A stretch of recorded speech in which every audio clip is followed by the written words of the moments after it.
Hi, this is Randy Finney with Right Side of the Chart, and this is a closing market wrap for Wednesday, August 28th, 2019. This one, there may be some pretty significant things to point out, so you may not want to skip this video if you have time. I'll try to cut through all the things I want to get to. It's going to be a combination of an update on the stock market as well as Treasury bonds, silver and gold. And the reason being, they're related. They're certainly interrelated. They're completely different asset classes. But we've had a tremendous run-up in gold and treasuries. Very, very relentless bid. Even the days, a lot of days, not all. I'm speaking, there's always exceptions. But even days where the markets rallied, those risk-off assets, treasury and gold, have continued to hold up. In some cases, they rally with the stock market. In other words, that's what I call, or we call, a relentless bid. You know, investors just can't get enough. They're buying the dips. There haven't been any, big corrections for quite a while. They're very overbought. So I'm going to go over some. I think there's some significant levels to mention on the stock market where we're at right now, and some developments certainly worth noting on treasuries and gold, and it all is kind of related, and it has to do with this. You can see I'm starting out here on the right side of the chart, support center, which, by the way, if you're not familiar, when you are logged into the site, if you click on resources, you're going to get a different, this page will look similar to when you're logged out, except this changes. So you have account settings. You can also access some of your account settings here when you're logged in, that user icon, but to change your email password, things like that, that's all here. Again, when you're logged in. When you're not logged in, that's not going to be there. However, what I wanted to focus on is the tools of the trade. I reference this almost on a daily basis. During earnings season, you want to come in here regularly and check the earnings calendar. If you're an individual stock trader, if you have positions, you want to know when they're reporting, especially during the peak of, around the peak of earnings season. Right now, we're off. There's companies report here and there, but it's not very much. But right now, I'm focused on this economic calendar. So if you click on the economic calendar, it'll bring you to this one, and it looks like this when you go in there. And you can see tomorrow we have jobless claims, international trade, and GDP. GDP is the big one. And GDP, for those of you not familiar, that's gross domestic product. This is by far the single most important indicator you're going to get on that calendar. GDP, gross domestic product, is the measure of all goods and services in the U.S. And it is the one single indicator they measure the economy by, as far as, are we in a recession, or economic contraction or recession, or are we in an expansion. And the term recession is defined simply as 2 negative or contracting quarters of GDP. So that's what all eyes are on. We're still not in a recession. I'll tell you this, because of the lag time. GDP is only reported quarterly. So tomorrow we're going to get Q2 GDP, second quarter GDP, and it's lagged. It takes a long time for these reports to come. And then I believe the P is for preliminary, because they will revise GDP. And every recession that I've ever seen is declared by the time the government says, yes, we're in a recession. That is so far after the top of the market, the stock market. You're well into a bear market at that point, and you're also well into the recession, simply because the lag time to report this data, number one, and then the fact that it's revised after the fact, and almost always downward after the economy has peaked. So I just wanted to say that, to keep, no matter what this comes in at, again, take it with a grain of salt. But I'm doing this video and starting here because it matters what happens with GDP tomorrow. For example, if GDP comes in hot tomorrow, what do I mean by a hot GDP number? Well, above expectation. The consensus is for growth of 2%. That's quarter over quarter change, increase of 2%, and you can see the consensus range is 1.9 to 2.1. So anything over 2.1 will be considered a hot GDP number. The hotter it is, what does that mean? Well, if it's hotter than expected, then that is going to decrease the chance of future rate cuts, or at least how much of a cut we might have at the next meeting and meetings going forward. And that can instantly change market participants' expectations. Now, the Fed, I imagine, is privy, to this information before it's reported to the general public. But again, they're not. It's not going to matter because we don't know what they're thinking, or even they don't know what they're going to do until their next meeting. So I just wanted to say this could be a potential market mover tomorrow, and it segues into the update I'm going to do right now on Treasury bonds, gold, and silver, the risk-off assets, as well as the stock market. So let's dive into that. We'll start out with Treasuries. Treasuries have been on one of the strongest runs in many years. Very, very powerful uptrend. And when I look at the chart of TLT, what I see there is a potential buying climax. You can see here the surge in volume. It stands out among all the other volume spikes that we've seen. Persistent, high volume. And think back like this, and this is not a direct analogy, but it's somewhat of an analogy. If you were around back in the 90s, late 90s, trading, investing, or you can pull a chart and take a look at it yourself. That's a beauty. You could be a teenager and pull this up and see it, even though you weren't around back then. Look at the NASDAQ composite. And back then we had, again, I'm just making an analogy on different scales, different securities. Treasury bonds and the NASDAQ really don't belong in the same sentence. This is much more, less risky. But what you'll see if you look back in the 90s, we had one of the biggest bull markets throughout the 90s. I'm just using this shorter term time period on TLT as an example or analogy. And then at the end, we had a near vertical spike in the NASDAQ composite. You'll see it as clear as day on the charts. You won't miss it. That was a blow off top. That was the ultimate FOMO, fear of missing out. Those that didn't have it just had to buy tech stocks because everybody and their neighbor was making a fortune. .com, you couldn't get enough of it, and then boom, everything collapsed. Now, I'm not looking for a collapse. In fact, I think TLT will probably be higher in the coming years. I'm just saying right now the ingredients are in place for at least maybe a near-term blow-off top, which could bring treasuries down. And what would do that? Again, one thing could be a hot GDP number tomorrow, because the Fed would it would alter the market's expectation of just how dovish the Fed is going to be. Right now, there is not a question out there. Nobody is asking the question, will the Fed raise rates? And not will they hold tight. It's how much are they going to cut in the next meeting? Is it going to be a quarter point or 50 basis points? That has been the vast consensus lately. And so therefore, all it takes is a little shift. In other words, maybe now, after tomorrow, if they start talking about, 50 basis points out of question, the economy's too strong, is it going to be a quarter point, or does the Fed hold tight and see? And that will change this drastically. So there's the potential, that's all, for a pretty swift move out of treasuries. And it could be a decent correction if this is indeed a buying climax. I mean, we could fall back. I'll get into some targets if it happens tomorrow, but I can put a level right there, 130. I'll tell you a quick initial pullback target. Since I'm doing the video and you might want to trade it, 143.53. There's a gap there. You can see some confluence of support or trades and reactions around this level here, wherever that goes. So again, it's in the charts. And when we look at the weekly charts, this is, and I'm going back a decade here on TLT. And we are at the most extreme overbought readings that we've been in. We've never, in the last decade or more, and quite a bit longer we can go back, been this overbought in treasury bonds. So again, it was a very strong rally. It wasn't much more than what this one was, but this one had some hiccups along the way to keep the the overbought readings a little bit lower. But again, we were extremely overbought there. Here, let's just look at it this way. We were extremely overbought here. We were overbought there. Let's just look at all the times we were overbought, and then you can figure out. So you can see overbought, overbought, overbought. We were overbought here. Boom. We were overbought here.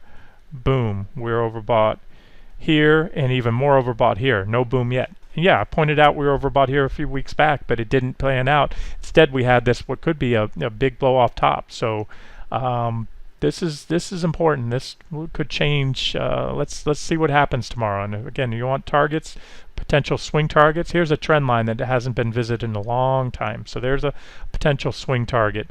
And in fact, these intersecting trend lines, that would be a drop in treasuries, and that would be a big market moving event, a 9% drop. Wouldn't happen in a day, but again, there it is.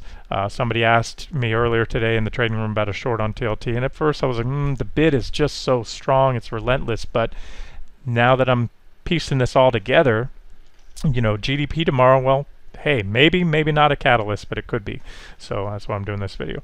The charts certainly say, as I said to my reply was, look, there's certainly the divergence in the 60-minute chart. But again, we had divergence here, and it only proved to play out for a minor correction in price, more so in time. Like I often say, securities can correct in one of two ways: price or time.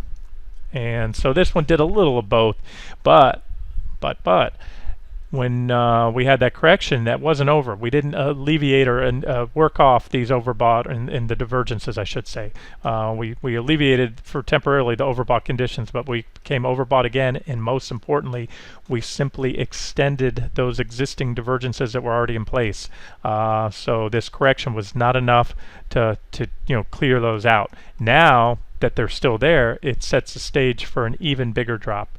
And I'll put on my thinking cap, and maybe I'll throw out a setup for an official trade in the morning, post some targets and all that. But again, I do this video, you can see the targets that I'm looking at.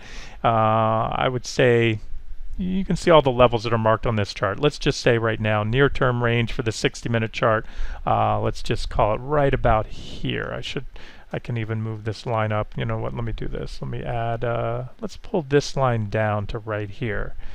There's some support there. Let me just do this right now. Let's put that one there.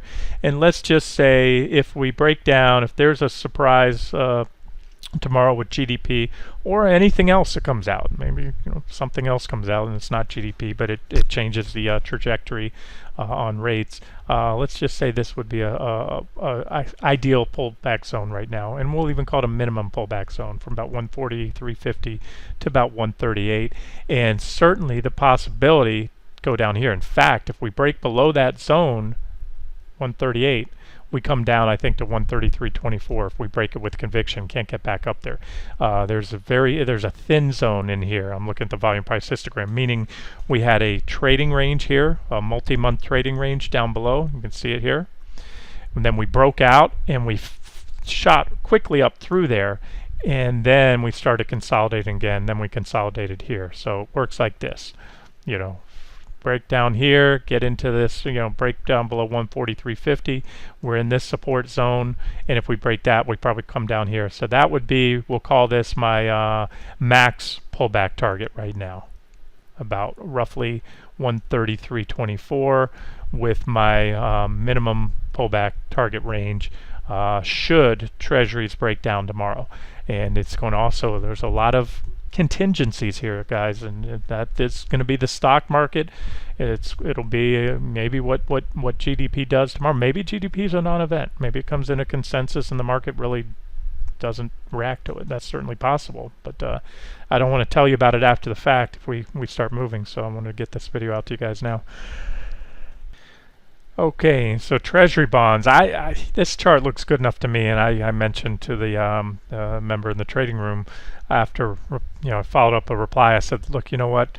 I think it looks pretty good. I took a starter position in ZB, roll the dice, and that's what I call an anticipatory trade. Sometimes I will anticipate a breakdown before it happens, and it also helps hedge any of my existing index short positions, which could also be reversed to longs by tonight. I'll get to the index charts in a second.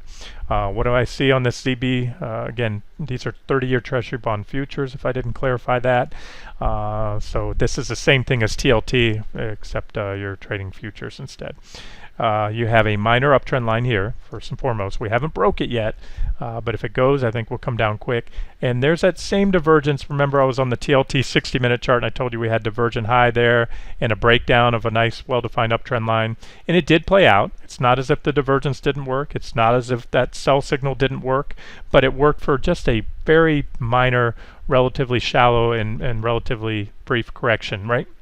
But then we pushed back up and we extended the divergences. And this high today, or this recent high, has extended the divergences. That sets the stage for a bigger drop, and this would be the bottom of that target zone that I just showed you on TLT. This is my target zone right here from 163,301 down to about 159,319. We'll call this my preferred swing target right now if we break down. And then if that goes, if you know things really change in the market, we could come down here. That would be that comparable level to that max swing target I gave you on TLT. There's that same trading range that we were at, and then boom, the thin zone where we popped and quickly ran above there with not a lot of trades. And so it's similar to a gap when you have these thin zones. So once they get entered, they're usually backfilled. And then you can also see not far below that is a potential trend line that may come into play, as is another one there as well. So first things first, let's see how things go tomorrow. And again, the trade on treasuries is very closely related to the trade on equities. Before we get into equities, let me look at gold for you real quick. I'll start out with the futures just because I had these charts up. Gold, you can see it's kind of stair-stepping its way higher. Again, a relentless trend with these flight to safety assets like treasury bonds and gold. You know, stair-stepped up. Like this is not coincidence, by the way. See this trading range? That's just like ZB and TLT, the treasury bonds. And then we shot up. We broke above it. That's a breakout. And remember I talk about how trading ranges, just like the one the stock market's been in, are like coiled springs. You build energy, then go either way. This one broke to the upside, and it was a strong rip up. Once we broke, really went all the way up to about here, but we went up to this level, and then we locked into another trading range, and we're still in that trading range right there. And so there's a big support level, 15. We'll call it 1500, round down to be safe, give it the benefit of the doubt. And so again, since gold's a flight to safety asset, should GDP come in much hotter than expected and change everyone's views on where the economy and the market's going, that could affect this. So here's a little flag or a pennant type triangle, we'll call it, symmetrical triangle. Breakdown of that would take us down to that 1500-ish level. Most likely a break of that would then probably bring us down to either or both of these levels there. And again, that is now it can go the other way if GDP comes in worse than expected, or whatever happens. And again, we'll also get to the stock market in a second. You know, gold doesn't even have divergence yet. It could have another thrust up, and then if it did it soon, it would have divergence. You look how much the indicators are lagging. See, gold, what I'm talking about here is gold is just off the recent highs, multi-year highs right here, just slightly above it. And again, these are gold futures. So, you know, basically it's right about that previous high, but yet the indicators are lagging. So any new high anytime soon would be guaranteed to be a divergent high. These indicators couldn't possibly go up much if it's just a marginal high in gold tomorrow or anytime soon. So there's the potential bearish setup, not strong enough for me to put as an official trade. Plus, again, the trend has been resilient, but that doesn't mean it will be forever. And again, what happens with the stock market? If the stock market takes another leg down, especially if it breaks those recent lows and drops another 5, 7, 10% or more, you're probably not going to see much of a pullback in gold and treasuries because you'll continue to catch that flight to safety bid. And the only way the stock market's dropping another 7 to 10% is if the views on the economy continue to worsen, the outlook for the economy continues to worsen. So that's that. Silver, I posted in the trading room a potential setup as well. Let me find that chart for you. Here it is. There's a potential pullback trade in silver. Here's your negative divergence right here. Negative divergence, and a nice little, there's your divergence line, there's your price channel in which to trigger a pullback trade. T1 right there, T2. Again, that's silver futures. If things get ugly, we could come all the way back here to that 1681. Let's just call that a target zone or support zone down there. Let me give you the ETFs too. I know not everybody trades futures. GLD, 60-minute chart. Do I have anything marked up for you here? We had a divergent high there, like I mentioned recently, and it played out for a small correction. And those divergences, just like treasuries and everything else, have only been extended. So there's your divergence, there's your potential targets right here on GLD. And if you trade silver, if you prefer ETFs, there's a trend line right there to watch on SLV, which is a silver ETF. No divergence, but what we do have is some pretty hefty overbought conditions. Here's the RSI right here on the 60-minute chart, way up here in overbought territory. So when you get overbought like this, overbought, you don't necessarily, or at least in this strong trend, we didn't correct a lot. We did correct a little. More so, the corrections were in time. So what does that tell me? At the very least, the risk reward to going long is not very attractive, and that's why I'm comfortable. I took a starter short also earlier today on silver, because could burn me, but I think the upside's limited with these overbought conditions. PPO is making a high-level bearish crossover, which usually triggers a correction as well. So there it is. It's set up for silver, and it's kind of pointing that way right now. I know that I've been bearish on the markets, and that may pan out. Let's roll into that. Let's talk about the stock market. Probably the two most important charts that I saw today, and this is what I was updating, were NQ and RTY. I'll get to QQQ and IWM in a second, but I posted these this morning. After this morning's update, a member in the trading room had asked me, Randy, what do you think of this line? And I said, yeah, that's definitely a resistance level, and I added it. That's 7,600 on NQ. And you can see as I'm going back in time, here, I'll draw it first, or I'll just show you all the reactions there. Reactions there around that level, just below it. Reactions from above and below right there, and a lot of reactions here other than this brief spike. So that's what we ran up to today. We rallied up to that level and stopped cold. We had a little pop below it. I posted a video in the trading room today that, hey, they might pop the stops and then get a reversal. But from there, they really parked it right around the close. And that's what I said about with 20 minutes to go in the day when I saw, here, let me show you what I'm talking about. Here's QQQ. This is the same level. I just flipped to a 1-minute chart so you can see the intraday action, meaning here was yesterday's close. There's where we opened today. Here's this is the same levels at 7,600 level on NQ. We hit it, popped it. That was, I did the video right before the stop pop, said I favored a stop pop. That's what happened. We went up there, popped it, and then reversed, but they parked it just underneath that level. So very tight trading range today. And now let's zoom out to a 60-minute chart and see what it looks like there. So you can see if I put that line there, there it is. That's the it doesn't show as well on QQQ, and that's why I don't have it on my chart. See, it's not as clear as NQ, which I just showed you. And we are still below that 186 level on QQQ. But I just want to say, as I said before, it's anybody's market here. Bulls can take it.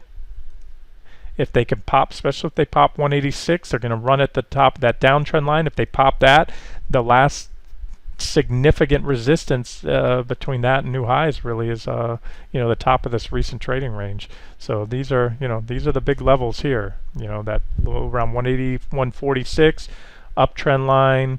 And then on the upside, you have the downtrend line in 189.38. GDP could determine where this goes. A hot GDP number, you get everybody charged, and recession fears start to abate. This could happen tomorrow. Otherwise, it goes the other way. Softer than expected GDP numbers. That could be the catalyst for that breakdown I'm looking for. So I hate to give you guys this wishy-washy things can go either way analysis, but to tell you otherwise, I wouldn't be doing my job. So let's see what happens. As of now, and as I like to say, and I say it all the time, resistance is resistance until unless broken out. So I'm not going to make too big a deal of this until unless this 186 level goes, and then whatever that comparable level I had on SPY was. And even then, it doesn't completely eliminate the bearish scenario at all, because we still have then, like I said, the top of the, going on 4 weeks now. It'll be 4 weeks on Friday. This was Friday, I think the 3rd, and we've been trading in these ranges since then. So it'll be 1 month in a couple days that we've been in these trading ranges, and so until and unless we break above them, it's still anybody's game. But near-term stuff, that would be try to quantify it in SPY alone. If we ran to the top of the range from here, That's about a 1.7% rally, not too much really. And then a QQQ, it's going to be a little more. QQQ would be about a 2.3% rally up there. So that's it. A lot of, again, we're in the middle. We're in no man's land, as I said here. So I don't want to take too much of this, but I'm just looking at the Treasury bonds and gold and saying, they sure look like they're poised. If we can get those breakdowns, if we break those levels, they sure look like they're poised for a pullback. And although it doesn't have to be contingent on a rally in equities, for the most part, you would expect to see a decent correction in both treasuries and gold. It most likely will mean that the stock market is rallying at that point in time, especially very doubtful you're going to see the stock market break down. I'll tell you, sometimes I'll tell you where I'm doing, what I'm thinking. Longer term, nothing's changed yet. We haven't had that upside break, especially above these levels. As I did the video earlier today on the futures, I told you guys that I would go home. Where was it that I would reverse to shorts from longs? I had RTY and NQ longs today. Where's the NQ chart? Right here. And so that's what I did. On the stop pop, I reversed it. And I'll just, if they go down overnight, great. If they pop up overnight, I may be long by the morning, because if they pop that level. Oh yeah, and the other one I wanted to mention was RTY. That's a big one there. I covered this morning quite a bit. Nice divergent low. And plus a bear trap, that false breakdown below 1457, followed by a recovery above it, and we rallied today, stopped just shy of that first target. Remember, I had us going up to 1483, but as I say, I always like to sell a little bit before the resistance, pull back, and there, so maybe that's our pullback, and if we continue up, we go up that way. But keep in mind, these are the small caps. This is a bullish setup. If this is, like I said, I thought there's more upside, and there was today. Small caps were up. IWM closed up 1.17% versus QQQ up 0.36%. So they certainly did outperform today, and that was in the technicals.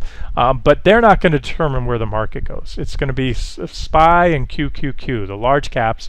They determine where the stock market goes. If they drop 5-10%, everything's going down, because that's where 90+% of everybody's money is. They make up, if you add up the market cap of those, the companies in the S&P 500, it will dwarf, those 500 stocks will dwarf what's in the Russell 2000. And so that's it. I don't know what else to add. We'll just watch, see what happens overnight. I doubt any big moves overnight with GDP in the morning. I don't know what trader wants to, take a big position before then. And if you're, worried about how things are going, first of all, the old rule in trading is sell down to the point at which you can sleep at night.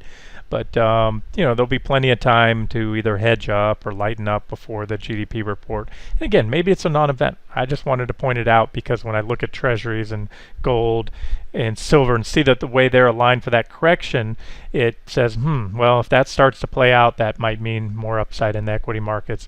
And of course, if things go the other way, it can happen fast. We're still sitting on we're about in the middle of those trading ranges now, but nothing's changed on my longer term outlook on the markets as of now. Let's see what happens tomorrow. We'll get through this one day at a time. This has been Randy Finney with Right Side of the Chart. Hope you enjoyed it.